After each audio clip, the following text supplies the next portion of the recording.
Houston Station on Space to Ground. Welcome to Space to Ground, your weekly look at what's happening on board the International Space Station. I'm Dan Hewitt.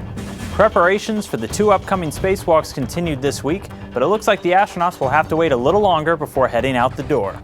Well, sadly, it has been postponed, and they figured out that there's an issue with our batteries in our spacesuits, and so I think it's awesome that Mission Control down in Houston decided to push these off.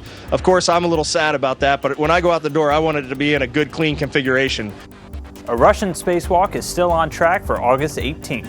And spacewalks aren't the only thing that happens outside the ISS. Numerous science instruments spend their time in the station's exterior, and one device out there right now is changing the way we see our oceans. It's called HyCO.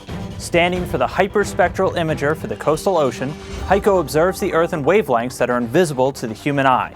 This ability has been used by organizations like the Environmental Protection Agency to gauge water quality in places like Tampa and Pensacola Bays, looking for things like algae blooms, which can be very tough to spot before they become hazardous to public health.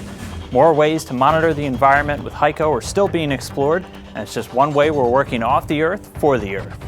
This week's Twitter question comes from Jamie, who asks, do the astronauts get taller due to the reduced gravity? Astronauts actually do get taller in space, but people here on the ground get taller too, every night.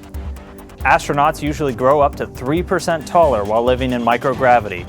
We're still looking into the why, but the likely reason is that the astronauts' spines elongate while in space. Something very similar happens to us down here each time we lie down to go to sleep, just on a much smaller scale.